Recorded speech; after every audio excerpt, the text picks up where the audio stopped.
Bivark shows the way. He shows a good kick. It's Bivark 2 lengths clear from Headley Grange, Jimmy Star and Briasa, but Bivark going well inside the 50, and Bivark the Colt takes out the All-8 Stakes. Welcome to Bet Doctor Behind the Curtain. Look at how pro punters operate.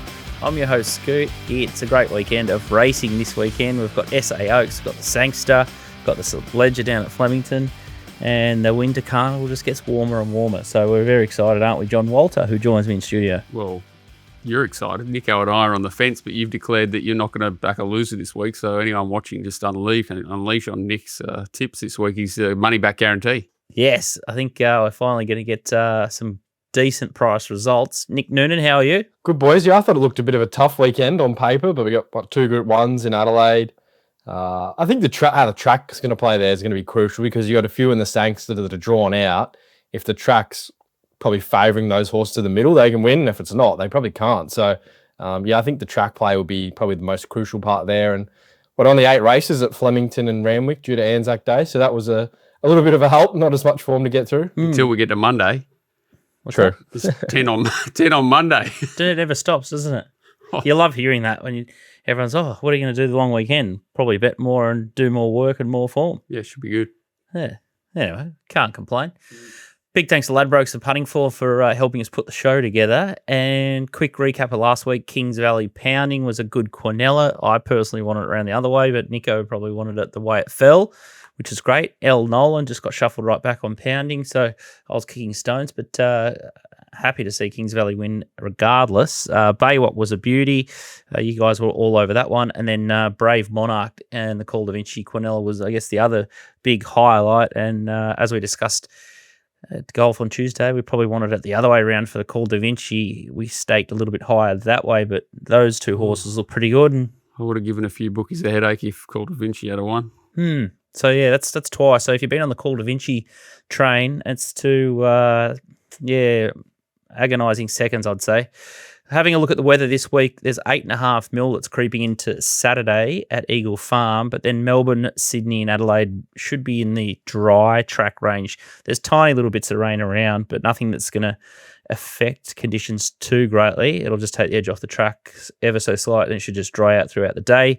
If you can't get all of the show, make sure to Little Birdie .tv tips area. That page is getting hammered at the moment, so make sure you check that out late Thursday afternoon or Friday morning or even Saturday. It's getting a lot of traffic. Today's show is going to be a cracker at Flemington. We've got the 2 Camel Fests, the 2,000 metre race and the St Ledger 2800, so the even slower version of the Derby. And then Walt, you've got races 3 and 4, Mr. Trick PVL and our New South Wales team. They should be having more races. They've missed I think, end of is carnival. there a restriction? I saw someone say you can't have them on before a certain time on Anzac Day or something. I don't know if that's just Melbourne or Sydney or something. There'd be reasons. Otherwise, you'd have 10 for sure, you'd think. Yeah, Eagle Farm's the only one that's sort of encroaching before midday. I think 11:45 kick-off for those guys, and they're back to sort of 9 races. But it is quite odd that they're not sort of still fulfilling the sort of 10-race cards across the major venues. So it's upside down at the moment. Restriction handed to them, not something they've done themselves, even with the 10 on Monday, but I guess they've topped up Monday. Very strange. Eagle Farm's got the Mick Dittman plate and the Brisbane Handicap, so we'll have a look at those key features. Then again, the Queensland show will be on tomorrow, so we're going to sub in Donnie. He'll be in studio with me, and then we've got GK as well. So depending on if J-Dubs has a sleep in or not, doesn't form, we might call on him if he likes it, but we'll sort that out later today. Sleep in? Yeah. No. 2008. Last one. Shane Adair's got a couple of tips, but we're going to go full throttle here with the Oaks and the Sangster, and that's where we'll start the show. It might be just fence off at the moment for Morphettville. I think the middle lanes of the tracks where they've been playing more recently, and some horses could come up the fence, but they'd still want to be off that first position in run. Let's have a look at the SA Oaks. It's 2,000 metre Oaks. And the market, courtesy of Ladbrokes, is Get a Good Feeling, $3. Salty Pearl, $4.60. Panova, $7.50. Maiden Call, $8. You got Paltrow, missed $12. Savariti is $15. You got Strictly Business, who won the VRC Oaks at $23. Spicy Lou, $27. Kazaru, $31. And then you got Freedom Flame, $34. And it's got a really big tail to this one. The most interesting runner is the favourite, I think. Looking for the 12, 1,600, 2,000 metre hat trick here, and this is a pretty arrogant win, Nico. Yeah, well, especially watching the field on this occasion, and she was, I think, $1.40 in the end and just massacred them. My one worry would be this wasn't the fastest run race, and she went from a fast run 1,200 into a slow mile. Now she's about 30 days between runs into a 2,000-metre race. So Danny O'Brien's a great trainer, and maybe this has been the set play to do that. But if she finds a real fast 2,000, that would probably be my worry in terms of taking the price. I still think she's the horse to beat, and I'm probably happy taking $3. But say if that was a fast run mile and maybe she had another lead up, I'd probably be happy to take closer to 220. So you're probably still getting a little bit of a lick at the ice cream with the price. But I just thought that she might be a touch vulnerable with that slow run mile lead up. Look really flat-footed, Strictly Business, back along the fence, and that's twice she's just been run off a leg. Salty Pearl and Panova have got the Sydney form, Walt. What did you make of the vinery here? Salty Pearl, the grey, I think it cornered like a shopping trolley, and then Panova's widest in the blue and black. Yeah, they went slow, which should have suited Salty Pearl, I thought, and very big risk on it running a strong 2,000 for mine. Even off this, arguably, this is the strongest lead up, I guess, and Panova went pretty steady there. And again, both of them didn't look like they were crying out for a strong 2,000 metres at any stage. So I guess both of them want another jog trot. And Mating Call is the other, I guess, Adelaide form, the local form, and the Aurea Stakes. You can see it in the red with the white cap back inside or near last, makes a weaving run through and rounds them up. So this is the definition of a flattered horse, isn't it? I've never seen the seas part for a horse. They went 100 mile an hour and they're all going up and down the one spot, aren't they? If that's the right form. I don't think it is the right form, but it was 3 wide the start prior. So I think you can easily argue that it's the only horse that you could consider. And when early prices went up, I think it was snapped up by someone sharp, or there was a fair bit of money or a tipping service put it out for sure, because it was sort of $8-9 and it got crunched into $6. Multiple bookies. I know it doesn't take much, but someone's saying that it may have improved, or that's the other form line. Shane Adair likes the 2, get a good feeling. So that's beat the Bagman's tip. I'm a bit like you, Nico. I'm very worried about 12, 16, 2000. I know it's had a mid-prep try or jump out since, which I guess helps, but the gap between runs is a concern. At a price point for me, I didn't mind Salty Pearl. Didn't like the way it cornered, as I referenced earlier. $4.60, I think it's just going to be in the right spot and forgiving it back to probably a much drier surface as well. So don't love the race, to be brutally honest. But if I had to back either Get a Good Feeling and Salty Pearl, I'd slightly lean the way of the Mighty Grey with no conviction. I thought Savitri should be closer to favourite.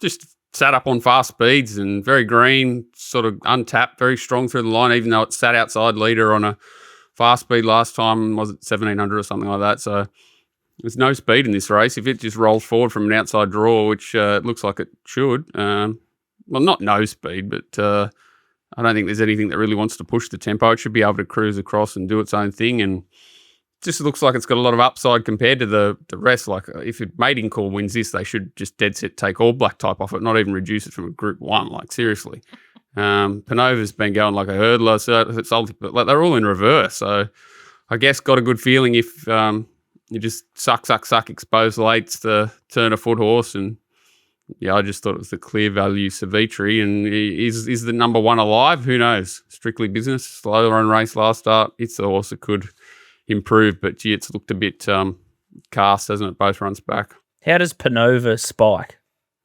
It's trainer, Group 1. That's it. That's all you have to know, really. It doesn't nothing to do with form. Nick Noonan, any comments on any of what you've just heard there? Yeah, well, she's the one, isn't it? That's like grand final day for her. It's probably similar for a lot of these fillies. I do feel like the Mating Call lead up might be the best in terms of the race shapes because it was very fast. So I'm probably similar to you boys. I'm going to be backing her and Get a Good Feeling.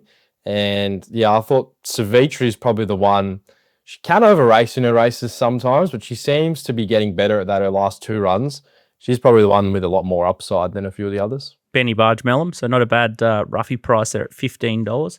worth snapping up. And that's half the reason why I come up with Salty Pearl. I thought they'd try and push the button from barrier 3 and be closer there too. So that is a concern. And you sort of get upside downward in Adelaide with speed. Hopefully the good, I guess, foreign raiders can set a decent tempo, but they can either go ultra slow or they can go ultra quick. So it is messy racing over in Adelaide.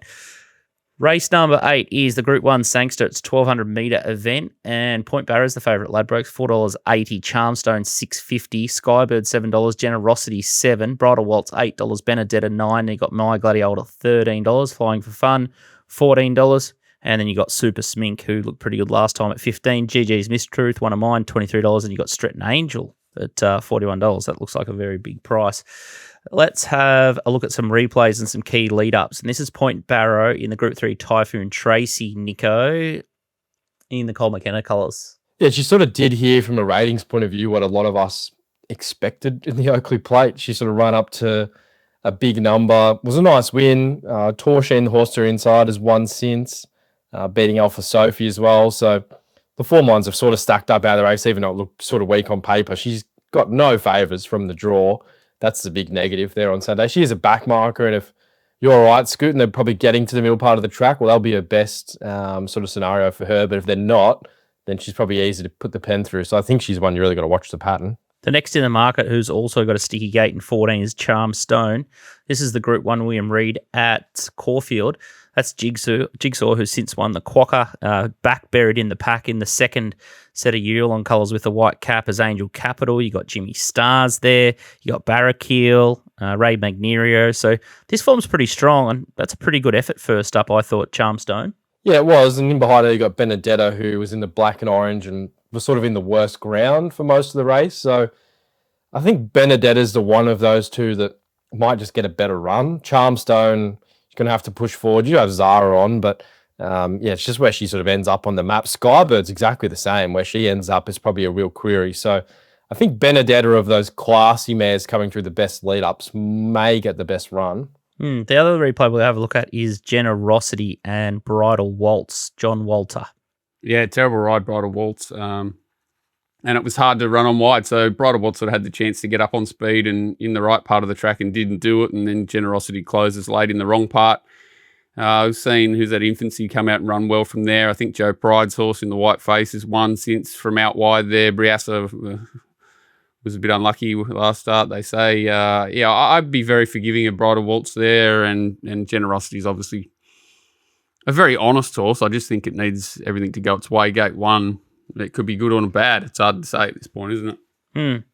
Yeah, when I first picked up the form guide and had a look at this race, Generosity, well, I tried to figure out why J-Mac was going over Adelaide, and it couldn't have been Panova to my eye. So I think Generosity is going enormous. The start before was really good when it beat Giga Kick, and that probably signalled how well it was going. And then it had no hope with the track pattern the way it was, and I thought that was still a massive run. A lot of the time in these Sangsters, best run sort of can win. Now to 1,200 should sit closer. I could start there at the $7 and back it. And the other horse that I could be very forgiving is My Gladiola, who's had 2 unlucky runs. Well, not really unlucky, but it was a heavy track last time. I don't think it suited it at all. It will get a dry track this time, and the start prior was just sort of held up behind Caballos on that Nightmare Newmarket track.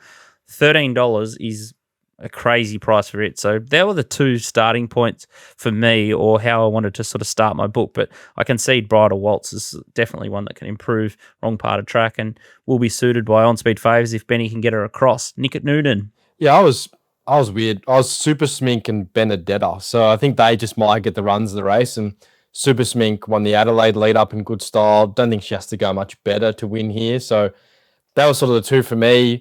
Track dependent, Skybird, Point Barrow, but my default position is I want to be around them. And I thought if there was a horse at a massive price that would probably just run well, I don't know if she can win, but I think she'll be in the finish, is Aha, who just keeps winning back from a mile, good jump out between runs. I think she was lobbing a dream spot. So that'll be the 3 results for me. John Walter. Overlap a little bit. There's no speed, so Bridal Waltz and probably Bossy Bonita, do they roll forward? And then she's bulletproofs in a tricky spot. Yeah, I think it's very even. I think Bridal Waltz will get a good run. I hope Charm Stone rolls across. I think it just knocked up first up. I thought it went great there. It can run well. I thought Super Smink's got 1,400 metre form. Not many horses in this race do, so I like that, but likely to get back. And I actually found Ha as a silly price as well. I thought it could just tuck in behind the speed here, and it's coming back from a mile. So, yeah, I thought it was very, very tough. Even flying for fun's interesting. I think sort of 1,200 as far as it wants, but sort of drawn perfectly in between the two leaders. So I could land third, fourth, and obviously was a train wreck last start. So I could make case for most of these. I can't see myself betting in the race, to be honest, but one of those races that looks a great watch race, not a great betting race, and it might change if the pattern's known, because if those wide draws are an advantage, they're basically all the horses I like are drawn middle to wider, so I might start betting if the inside's tough. It's an interesting one. A big price hit, and then even Stretton Angel, if you do like the Super Smink form line, if she was underdone, Stretton Angel looks crazy odds at sort of $41, and you couldn't leave her out of a quaddie or a first four, so might be a good one to try and cross the fingers and hit a first four or even quaddie time over in Adelaide and try and nail the rest of those legs. But regardless, it's a really strong program over at Morphettville. Even the Tobin Bronze has come up super strong. Horses like Legacy Bound, Tycoon Stars there, Rosberg, he's racing to save his testicles. And then you've got Alpha Sophie in that race as well, and your horse Extra Galactic down the bottom. Is Tycoon Star the only horse in history to trade $1.10 or shorter 2 runs in a row and get beat? I think it's the last 2 starts. I think it was $1.04 start prior, and then I think it was sub 110 last start. So he's on a trick. Absolute banger, and it sets up for a pretty good Goodwood this year, I would have thought. Chock-a-block, the Tobin Bronze. A few would have been thinking, we'll sneak over there, and everyone's surprised at how hot it's come up. We could have previewed that race instead of the 2,800 metre or whatever this thing is we're about to preview in Flemington. That's not what we do. Okay, let's head to Flemington on John's request and get into these hurdle races. It's an interesting card at Flemington. As we referenced earlier, there's 8 races. 4 are at 1,400 metres. There's an 1,800 metre race, and there's 3 distance races, and we're going to cover those 2 right away. So the first is a 2,800 St. Ledger. It's a Camel Fest. Silver Sisters being the one they've backed, $4 into 310. Deal Done Fast, $4. Dad and Dave, $7. Johnick, might have been named after me and you, Walt. John Nicholas, $8. Valiant Son, 15. Haro is 18. Oh my God. Pyro? We have just been cancelled. I Belong, 21. And then you got Finance Merchant, $23, and Better the rest. Let's have a look at these replays, Nico, and I think I know what you're going to say here. This is Deal Done Fast, way out the back, and it's in the light blue. Yeah, Deal Done dead. He had no chance of winning this race. He was way too far back. Actually runs the second fastest 4 to 200 metre split. So he's taking ground off those horses. You just gave him way too big a head start. He probably maybe peaks on his run a little bit late, and he's pretty quiet on him to the line. But you do see out of this derby when they run, even midfield like he has, they come to the St. Ledger, and more often than not, they're in the finish. So I think it's a pretty sound lead up, I thought. Matt Kamani sort of just trained him for that race, really. That was his grand final. He came through the Rosehill Guineas prior to that, and I thought he was okay. So this is a long way back in grade. He ran 3rd in the Victoria Derby here over Cup Week, and it looked like he was only going to get better as an autumn 3-year-old. So I'm pretty happy to back him here. You got Silver Santa, who's going well. There's no doubt about that, but she's coming through winning at Donald in a benchmark 62, beating Michael Dittman, who won a benchmark 56, the run price. So it's not the greatest form. The second to Salty Pearl reads well, but I just feel like that Deal Done Fast is the one looking for 2,800 metres. This is a soft win, but the form out of the race has to be questioned. So I thought he should be favourite. Mick Redmond's just a patient rider. Probably just get him to the middle part of the track. There's really no excuses for horses at Saturday at Flemington. There's not really any massive wind around. Track's railed true, good for. There'll be no excuses, I wouldn't think. So at around $4, I was happy to play him. And yeah, there's probably a few odds that could maybe sneak into a place. I thought one of them might be Noble Falcon. He's looking for 2,800, but happy to back Deal Done Fast. Yeah, it just strikes me as like a big V12 engine that'll just keep chugging along. He'll see the big open straight of Flemington, and he'll just keep whacking. V12 looks like a diesel tractor. The only question really is he looking for 2,800 or 28,000? No more bets. No comment. Good luck. Yeah, they are the two. Silver Sister, I think can out sprint him, but needs to have a very good. You just ride. said he's got a V12, and now he's going to get out sprinted. Just like a slow truck. He'll just keep coming down the outside. I've never seen a V12 truck. Eh? Oh my God. Anyway, let's move on. But they're the two chances. Do your best. Which way you go? Not sure which way I'll go, but I've got this sick feeling that Silver Sister's going to out sprint it and look the winner, which is scary. Race 7 is the next one. It's the Peter Armitage. It's a 2,000 metre race. It is race number 7, and Zakuma's the favourite here. $2.70. Bring forth $3.90. Two Darn Discreet $9.50. Plymouth is $13. Sun Gift $13. Fujita-san $14. Berkshire Breeze $16. Benadryl $21. Mark Twain $23. Land Legend $27. Chase Your Dreams $31. Etna Rosso $46. And you got Jimi Hendrix $46. Smoke and Roman still going around at $67. And Antrim Coast $201. How is this field? This is just an absolute relic of a field, but the new blood is Zakuma, Nico. Yeah, I think that's the key, isn't it? Fresh blood gets to the outside here in the blue and green and just charges to the line. He beats Elder, who's since come out and won the Terrain Cup. So the form line's been sort of backed up out of the race, and he doesn't just beat him, he just thrashes him here. So he looks like a horse that's destined to get to, I think, group class staying races. He was in the Mornington Cup last week and he didn't get a run, but I think he would have gone there and started a short price favourite. Now he gets, he stays at 2,000 metres at Flemington, so you got the DK apples to apples, and he stays below the minimum. Like, he's got 53 kilos in a race where, a few of these, they're sort of had their day or they're looking for further. Bring Forth looks the danger. He's got 51. Molly Burke will send him straight to the lead. She went fast on him last start, but I think if she does similar and Zakuma gets the right run from 9, he appreciated a real fast run race the last start. He should be incredibly hard to beat. I thought there was one at a bit of a price, Out Replay, who got sort of cut out of a run at the top of the straight. He should have finished much closer. I thought Jimi Hendrix at 50s with 51 kilos, if they roll forward, he could probably lob into a place here. So I might chuck him in some exotics. But yeah, if the favourite holds his form, he should get the right race shape here. I think he just should be winning again. I'll go because I don't think John's going to say a lot on it. Outside of notes. Outside of Zakuma, I thought place chances or exotic horses were Too Darn Discreet from the Ballarat 2000, and then you got Mark Twain. I thought could bounce back off that brutal tempo. Etna Rosso could have just been a sneaky pipe opener last time, and then Land Legend. Don't really like him at the weights with Zakuma, but perhaps he's ready to do something, or he might even be bound for Warrnambool Cup. John, yeah, he's a nice horse.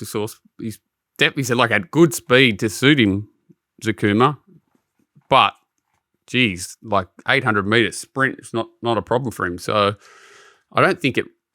Usually they're flooded by that, but this horse seems to not matter. The only problem is it's likely to get back again. And Bo Mertens is probably the only query. So track pattern and Bo Mertens, I think, are the only two things that could beat it. Molly's gone down there and doing a couple of Schumacher impersonations. That was a bit of a butchering on this horse last start. If she rated a little bit better and had pattern in her favour, it's probably dangerous. Bring Forth, definitely a tough on pace that's going well. But, hugely in favour of Zakuma. And I thought Land Legend back on a dry track, 2,000 metres, was worth a sanity bet. I think it's got an inside draw too, hasn't it? Just could be dangerous. Definitely hates any sort of moisture in the track, which it's had. And I agree with Nico here. Zakuma. $27. Nico, racing.com or Yard? Neither this Saturday. I'm playing footy. So we'll send out a few early bets to our subs on Saturday and see how we go. But hopefully we can snag a few goals maybe. Well, how? Put Boots back on. What's going on? Like, you got the full season, or is this just a cameo? I'm not sure yet. We'll see how sort of a few things with work eventuate, but I'll lace them up for Saturday. Outstanding. How do you fit that into the schedule? Let's just couple of nights of training, bit of this, bit of that. Mate, he hasn't got any kids. We were speaking of it pre-show. True that. Yeah. Get it in while you can. Randwick. Let's talk about Randwick, John Walter. You've got two 1,200 metre races. So, again, your two races don't even add up to the bloody St. Ledger. So, close. Yeah, you've definitely following your brief. Race 3 is the first one we're going to have a look at. It's the Ladbrokes new app, Benchmark 78 Handicap. It's 1,200. Surfing Bird's a favourite. Barrier 14, 350. Cantiamo, 360. Jellilicious, 950. Spice Baby, 950. Earn No, 10. Wooten Lass, 11. Madrina, 16. And then Kajenga.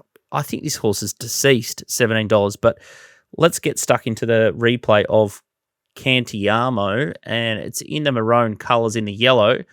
It looks like it's just going to jog up to them and just go bang, and it just didn't quite go bang.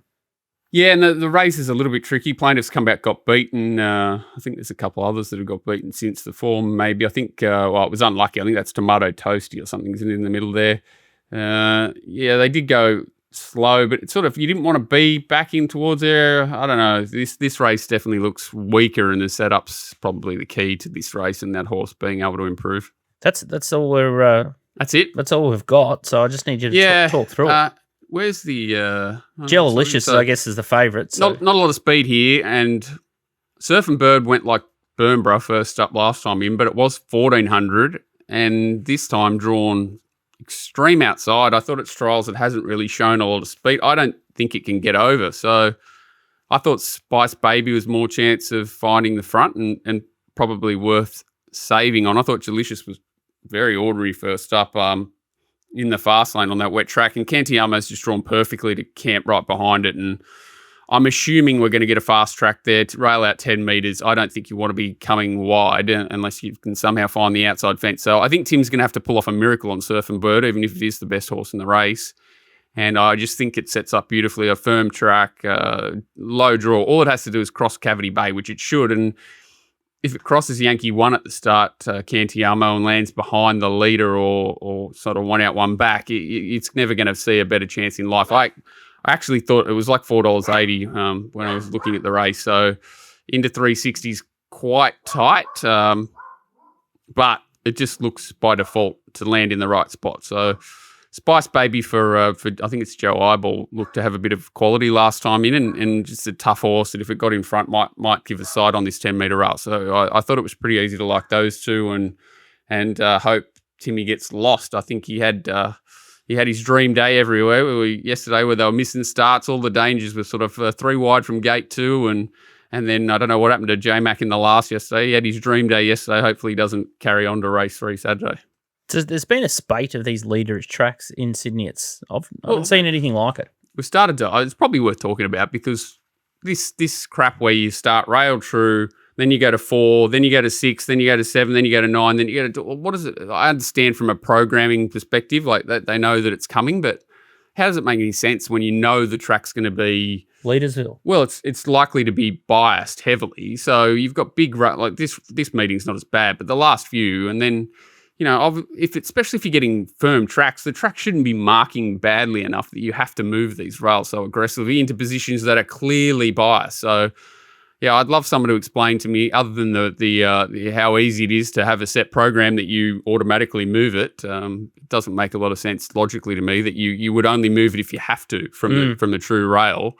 Especially in these big group races, because it's got to be frustrating. Like the Wednesday cards, okay, they've been diabolical if you want to try and run on, but we're talking sort of big. Even the size last week, you could argue that your horse probably would have won if the rail wasn't the way it was. Campione d'Italia. That's $10, $20, $30 million difference to a colt potentially. I know he's already won the size, but now Fireball's worth plenty. But they're the sort of decisions that are being made on rail positions. Yeah, I can't recall a time where all of the tracks have been so heavily biased in Sydney to leaders.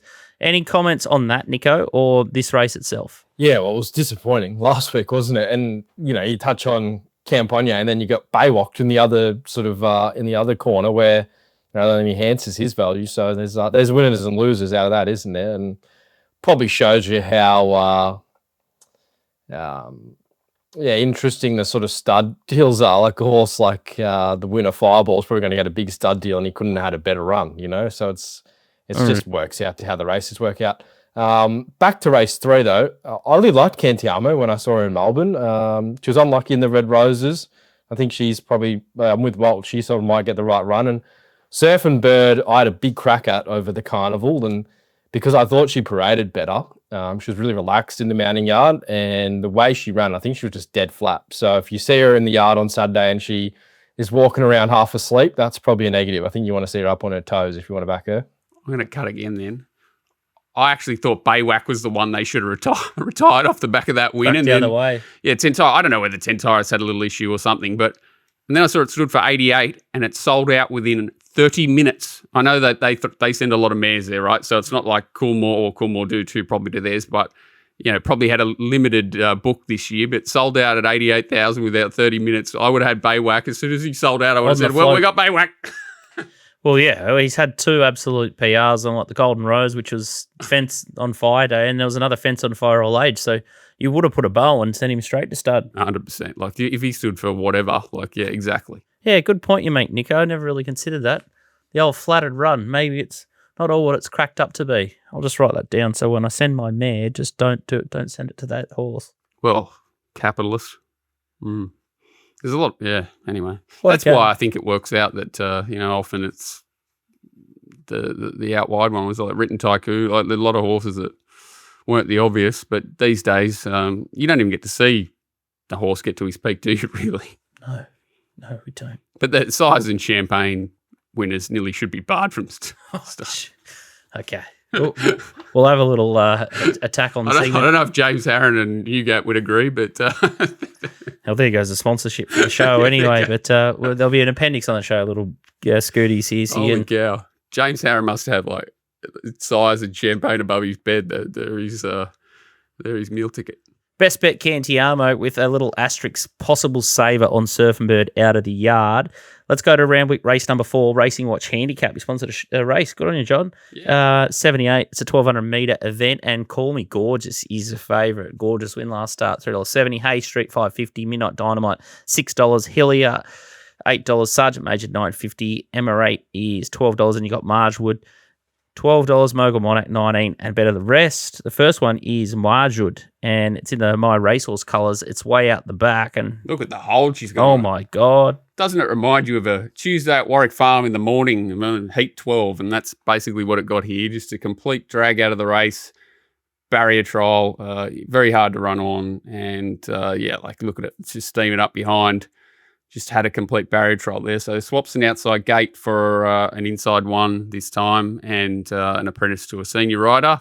And I expect it to improve sharply. Call Me Gorgeous is the next one. It's in a pink with the purple hat and just circles widest and just runs away with it. So this horse, I think, went to Hong Kong and didn't really like it over there. Looked good early in its career, and then the 2 wins back have been great. I think... everything hasn't gone according to plan. Like, they've been good wins, but look how super strong this horse is. I think sort of even since I've done this race again, you do want to see with this horse, consider like $3.60, that the pattern, it is possible to run them because there's not a lot of speed here. They should sort of go even tempo. So, yeah, you definitely want to see a horse that's running on down the middle before you commit to $3.60 Call Me Gorgeous. And I don't want to really make it a big winner either. I just think it's the clear horse that will be swooping down the outside, strongest horse down the middle. So it's your saver if the track's playing that way. The other horse is Sergeant Major. So this is second in a trial. So it was leading here in the Aussie Kahir colours. Yeah, just did everything you want to see here. Like, obviously, it's only going to a Gosford trial, but a horse to me that I think is a pretty good fresh horse. I don't have the greatest handle from this stable in general, but I do like this horse, and I just love the way it travels and certainly looks nice and fresh, which is probably ideal for this race. Molly rides, soft draw, just 10-1. This horse has got good ability. I think it'll land in the right spot, right behind the speed here, in a similar spot to Morphettville. I think they'll be in sort of close, like Hay Street if it runs here. Midnight Dynamite roll forward. Mogul Monarch kicks up. Maybe Hillier comes across from out wide, and these horses should be right behind the leader. I think they can both run a strong last 600 from that spot. So I think sort of around that 10-1 price, it's very easy to like sort of Morphettville and Sergeant Major. I obviously wish it had a stronger rider, Sergeant Major, but only because of the style of horse. I think he sort of needs to build and get to his top. I think he'd really appreciate a stronger rider compared to a sit sprinty sort of horse. So, but I think Morjude's the best way to go, and then make Sergeant Major a smaller winner. And if they're running on down the middle, a sanity saver bet on Call Me Gorgeous. But I definitely think they're the clear value, those two. Much better scenario, 1,200. I just didn't love him at 1,400 up in Queensland, Sergeant Major. So might have figured him out after, I think when they first had him, I think I got him out to 1,800 at one stage. So kind of looked like he's a bit of a puzzle. Yeah, he kind of looked like that sort of horse, and he sort of kept finding them. And he didn't look like but he's a bit of an enigma. I think I'd much rather him in a shorter trip. I agree. Hard to not be impressed with Call Me Gorgeous. Nico, any thoughts here? No, I didn't go into it too in depth, but if you're just going to go off ratings and those kind of things, which the market seems to really frame it off early, Call Me Gorgeous has a bit of an advantage there. So, if it's a fair track, he might even get short off what he's been doing in his ratings recently. Pray that we finally see a fair track there. Yeah. Good luck. It's just one of those amazing... How's it going to be? Unless they water it, how's it going to be? I don't know. Like 9-10 metre rail is the mad leader fence setup. There is no better mad leader fence setup on a good track. So unless they pour a ton of water on it and it somehow ends up outside fence, you'd expect it to play that way. But, you can only wait and see. Nothing would surprise me at all. It is New South Wales. Strange things happen there. Let's go to Eagle Farm quickly. It's 8 mil on the day, which is big. Race 7 is the first I'm going to have a look at. It's the Mick Dittman Plate. It's a 1,000-metre event. There looks to be breakneck speed in this race. Acacia is $3.20 favourite. You've got Sil $3.30, Earn to Burn $4.50, DeSanto $5, Military Tycoon $8, Angel Ladder $8.50, Impervious $20, Isty Star $21. And you got Spirit of Barty $26, and then much better. The rest, the horse I like You're not going to show the replay, are you? Yes. I'm going to bed. Acacia. So Acacia was down in Flemington, had Point of Barrow form. There it is in the orange and black on the fence. The eventual winner of the race is Point and Shoot. Fence is worth 10. The fence is completely on fire. I think it's Jason Collard, who never leaves the fence, decides to leave the fence and become a pinball, and still hits the line well, considering what's just happened and the state of the track. It was shattering. I think it was last league multi for me. Some other blokes in your punting group, punters around the world were just you don't trial better than that horse. Thing yeah. After a bomb trial. And it's no left turn riding it. Like Captain, no left turn. You know that it's just got to get a gap for 100 metres and he's going to poke through it. He's like pinball wizard. This could be the day that we get our money back. There's so much speed in the race. I've got at least a dozen speed influences. And if this mare can get clear air with Philly, with Chad Schofield, who I'd say he's riding with a fair bit of confidence, which is a good thing. She's got the best sprint here by an absolute mile, so I think she's the one. I think Sylph could be a bit of a danger. Military Tycoon, I guess, has to be considered, but a horse that's just knocking the door down to break through, to pinch this black type, this is her race. So I'll be chips in Multi-Madness again, and please don't mention anything in any of the chat rooms that I'm in if it gets beat. I'm on track up there on Saturday, so I'm going to go and put the blue colours on Acacia, and then if we get tempted Chad, it's probably unbeatable. If we get normal Chad, we might be vulnerable, but if he rides it the way he rides tempted, I'd struggle to see it getting beat. I agree with you. There's not even really another horse you could entertain as a sort of save or anything like that. It'd be bad luck. Edge off the track, no, it doesn't bother this filly at all. So if the rain does come, maybe they just all start edging off the fence. And we keep saying it. We say it on the Brisbane show and this show. The jockeys love getting off at Eagle Farm, and you can often slip down the inside. So please just pray to baby Jesus that they do it in this race. Nico. Yeah, she's one of mine. I backed her one day at Flemington where she should have won. I think there's a few races at Flemington she was unlucky. So, yeah, when you look, if she's only got to beat Military Tycoon in a race, I think that's probably the guide to how maybe weak the form is up there because, gee, she'd beat her in day of the week, I think. Don't worry about back to 1,000. There's enough speed on. Let's have a look at race 1,000 metre horse. There's no problem. Race night at Eagle Farms, the Brisbane Handicap, 1,600 metre race. And this is fascinating because Cote d'Atlantic missed the start terribly last time. Should have beaten Miss Jolene. We'll see that in a minute. $3.60. Wall, they've figured that out. This horse has been one of mine for quite some time. Absolutely loves edge off the track. $4.40. Miss Jolene, $7. Antino from the Abyss, $7.50. And then you got Rising Pacific 14 Margot's Deal should be peaking at the 1,600 now, $15. And you got Victoria Road 16 Demon Dub. Absolutely loves the wet track as well, $18. And you got Exotic Miss 21 Might Scratch. Let's have a look at some of these replays. Côte d'Atlantique, as I said, it sort of missed the kick, and there it is, well wide outside of Margot's Deal in the blue with the green and the white. And then Miss Jolene with the big blaze knocks it off, and she just goes into overdrive. Sure, she can improve, but if you see the start of this race, there's only one horse that deserved to really win it, and that was Côte d'Atlantique, given how severely he missed the start. It probably cost him 4 lengths or something like that. Antino is the interesting trialer, and the problem with this trial is not the big margin that these two put on the two other scumpers out of the back of the race here, but he has to get scrubbed out of the trial. And 1,200 metre trials are just... I have just a real big problem with this horse, the way he's sort of jumping. Look at the horse on the inside. It's like, I know it's Santino and he's a quirky horse, but he looks like he's gone on the bend, the second horse, and oh my God. Yeah, if it wins, how does it win? Well, when he jumps out and then the jockey has to scrub in that From trial. Inside draw here. I think the horse, I think he's gone. And then the bookies sort of said I'm surprised he's even here. 49 days and off that. And he's meant to be going to the Doomben Cup as his grand final. So he's got probably 2 starts. He's got this and then maybe the 1,800 at the Hollandale, and then he's going to the Doomben Cup. So that's his grand final. So he's miles away from grand final day. I need to see it before I back him. $10 into $8. Still not. You don't for want me. to bag him at the price, do you? Because he's that sort of quirky horse that he could come out and blow your head off. You don't know if you're going to lay him, but you got to have a big heart to step into him, I think. The late market's going to be fascinating to see what happens there. Wall is the other horse that I think is absolutely flying. He's in the orange with the... I'll watch this replay. This is much more enjoyable. The purple, and he was just exploding here. Feroce, Seppels is in this race as well.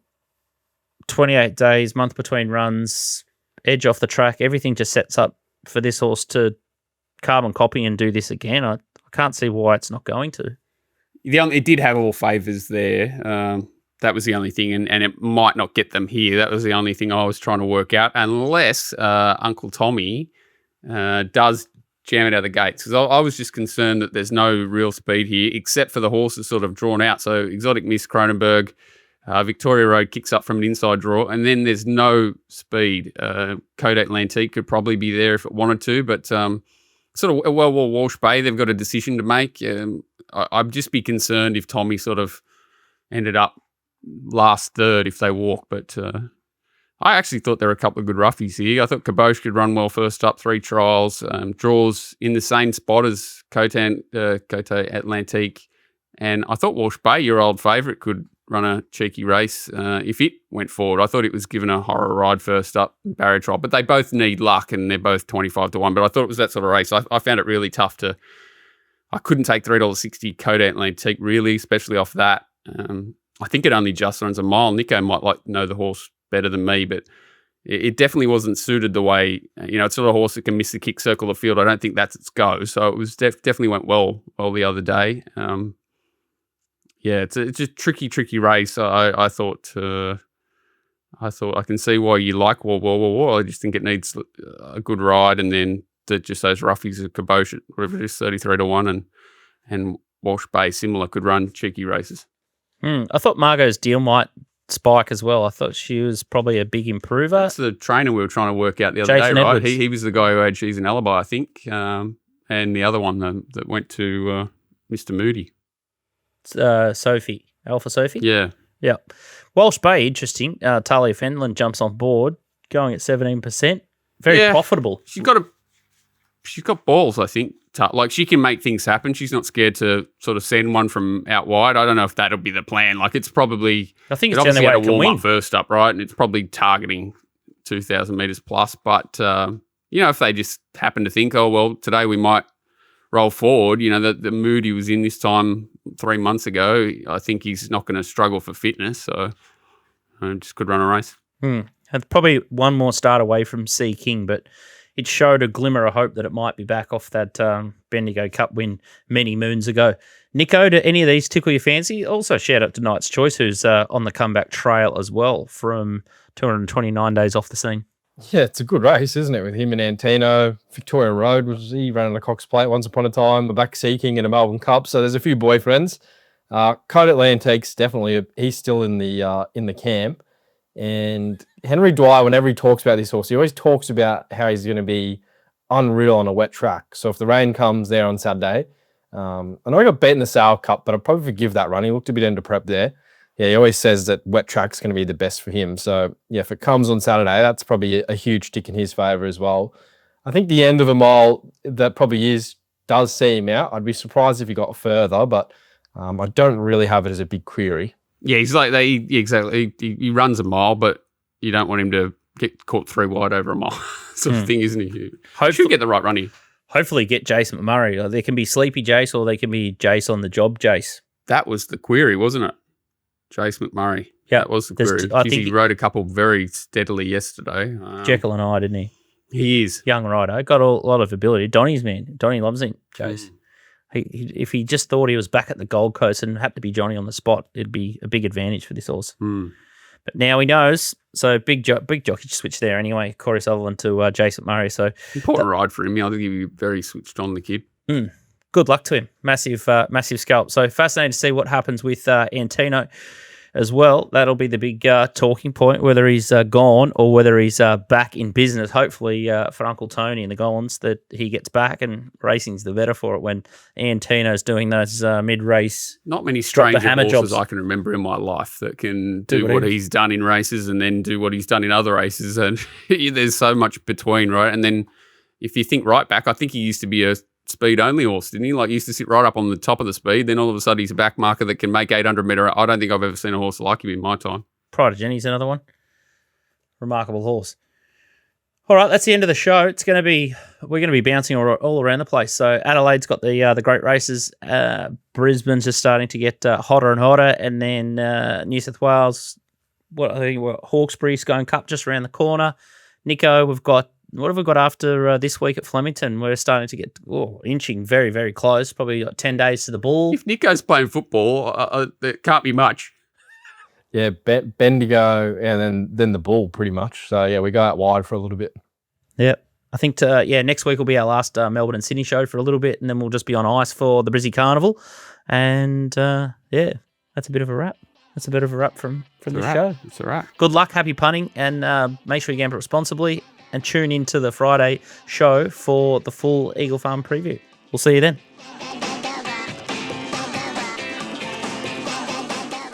You win some, you lose more. For free and confidential support, call the number on the screen or visit the website